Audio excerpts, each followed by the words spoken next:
Kidon tang langut ki kertong ki ban aireng hak election siteng samoy na langren constituency ban pendap ya kisuki MDC batli ya KHDC hadin kecingkla no ba nasama wen dangshan. Kita ki langut ki kertong ki bapen kre ban aireng hak election siteng samoy ki kentup yo mali kathan ba pius marwen na UDP nang tau kertong ke kongres ba joten khado saw ba kertong ke NPP ba kit bor nongram. La ban kadau hang ni ba kasing tap kerteng ke bakhadu nak benta kita kertong kadai bat kaskutni pan kadai hakaniksi balang. Habayale ek election te kanu nu judging ele ru nga te ngadon baik jing kermen pan. Ya kun masa kaman. Timbangan ong ya kata karem ne kacop kata kalai terik kansa batai kata. Ngah kejingat jongah hi ndon weru breu belong indispensable. Mo nomor kata ngah sejong.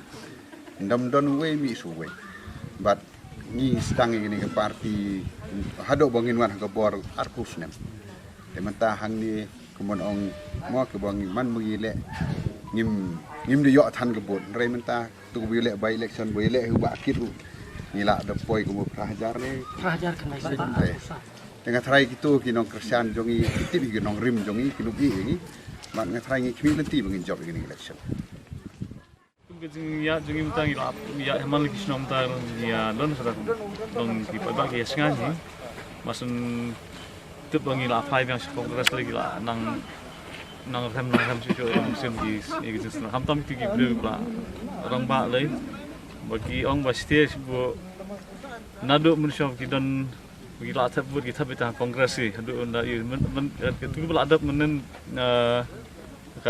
by election 2018 baru online 18 so long kandidat ni la slightly change ha ka parti ta long kibri la ya long kimbansi bagi tap mar ki bot yu sa long go ndai kam sim kim dan kata ban tap kata kan PP ta bidang dan hi ha kongres ta hadu mentar ki sutana ya kongres ni MDC by election for Ranikor i dap lagi kerban ke bakrau kamtam ke jingwan yung isa denggo bang kersian yo kandidat ujungi tin bat ngi kum ke parti he brokowe ngi don lu kata ka jetre la brokowe kiliang lalu kisdong ki bakher kamtam hani ngi don kat ke meli MDC bani aimen sem lang kandidat jungi bani kit bok ru ye kandidat ba in push kathong oju ko por ngi kepat ki pai ba kamtam e kumani ko por bangi don kam banyi teli kum ka bin rio bani i ke berkhoi ke baja ha ka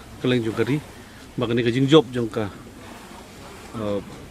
ini ke by election apo Ranikor kalong ka dak kasin mau pai ba itali ban ya dai kari paje bin rio paje resign on the people this month from the NPP, but I have not officially joined the Congress.